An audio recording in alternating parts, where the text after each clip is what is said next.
उत्तर प्रदेश के अयोध्या मंडल में लगभग 100 किलोमीटर दूर एक ऐसी धरती है जो सदियों से इतिहास, संस्कृति और संघर्ष की गवाह रही है। ये है अमेठी। उत्तर प्रदेश का वो जिला जिसने देश की राजनीति को दिशा दी, साहित्य को नई ऊंचाई दी और अपनी मिट्टी में सदा से मेहमान नवाजी का भाव संजोए रखा।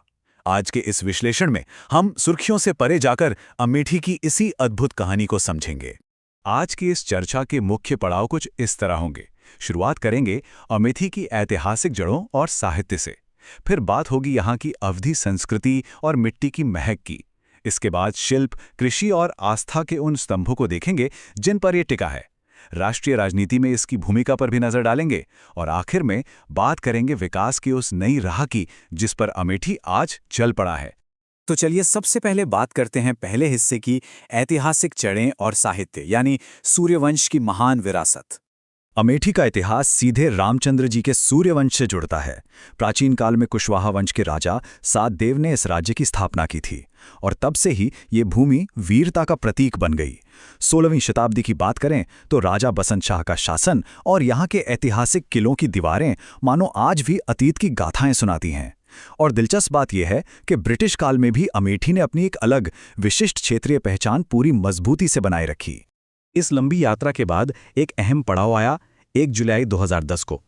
इसी दिन सुल्तानपुर की 3 तहसीलों और रायबरेली की एक तहसील को मिलाकर अमेठी को आधिकारिक तौर पर उत्तर प्रदेश का 72वां जिला घोषित किया गया और आज गौरीगंज इस 72वें जिले का मुख्यालय है।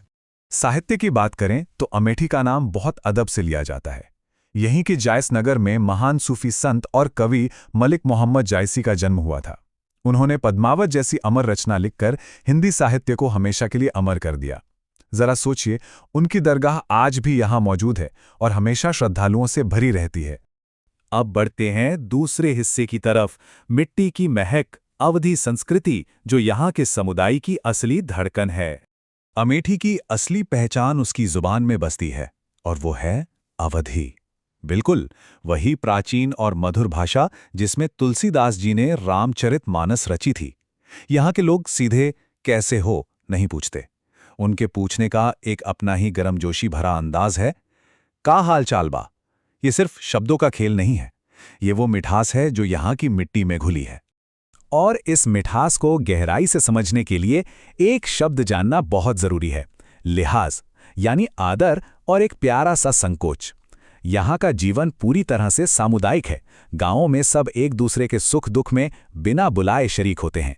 उर्दू और हिंदी का जो खूबसूरत मिश्रण यहाँ सुनने को मिलता है वो इस जिले को एक अनोखा और समावेशी हिंदुस्तानी रंग देता है। चलिए अब तीसरे हिस्से पर नजर डालते हैं, शिल्प, कृषि और आस्था, जो अमेठी के मजबूत स्तंभ हैं। अर्थव्यवस्था के मोर्चे पर अमेठी एक शानदार संतुलन पेश करता है।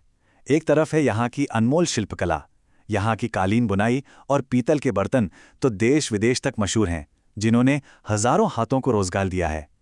और दूसरी तरफ है इसकी मजबूत रीढ़, यहाँ की कृषि, उपजाऊ धरती, खेतों को सींचती जटिल नहरें और यहाँ के किसान।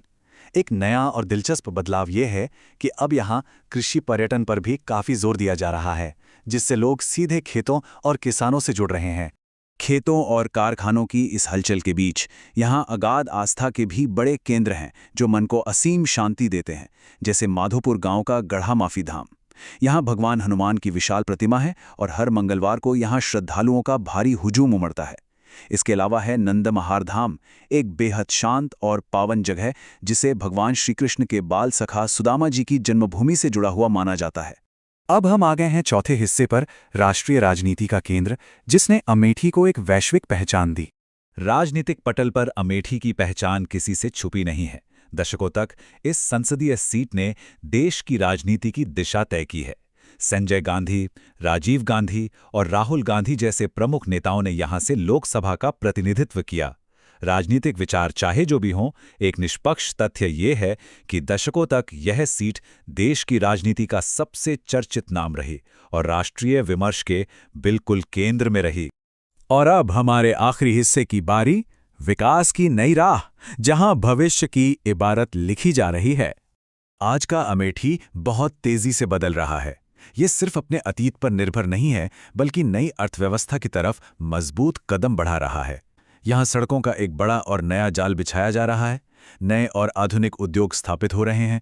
भविष्य की ज़रूरतों को देखते हुए बड़े पैमाने पर सौर ऊर्जा परियोजनाएं लागू की जा रही हैं और सबसे अहम बात, अमेठी को अमृतसर कोलकाता इंडस्ट्रियल कॉरिडोर जैसे बड़े राष्ट्रीय प्रोजेक्ट से जोड़ा जा रहा है, जो इसके आर्थिक परिदृश्य को पूरी तरह बदल देगा। इस पूरे विकास की धुरी यहाँ के युवा हैं। अमेठी के युवाओं में आज एक नई उमंग है। वे उच्च शिक्षा, नए रोजगार के अवसरों और आधुनिक उद्यमिता के जरिए अपना भविष्य खुद लिख रहे हैं। एक स्वतंत्र और समृद्ध कल के निर्माण के लिए ये युवा पूरे उत्साह के साथ आगे बढ़ रहे हैं। तो इस पूरी चर्चा को समेटते हुए जरा विचार करें। अमेठी सिर्फ एक जिला नहीं है, मिट्टी की सौंधी महक में बसी संस्कृति, किलों में छुपा इतिहास और लाखों हाथों की मेहनत का संगम है। ये अवध की वो शाखा है जो हर मुश्किल में झुकती नहीं बल्कि और मजबूत होकर उभरती है। ऐसे में सबसे बड़ा सवाल यही है कि अपनी इस असीम शक्ति और समृद्ध विरासत के बल पर अमेठी आधुनिक चुनौतियों का सामना करते हुए पूरे उत्तर प्रदेश के भविष्य को कैसे एक नई दिशा देगा। ये एक ऐसा विचार है जो कल के प्रति उत्सुकता जगाता है। आज के इस विश्लेषण में बस इतना ही।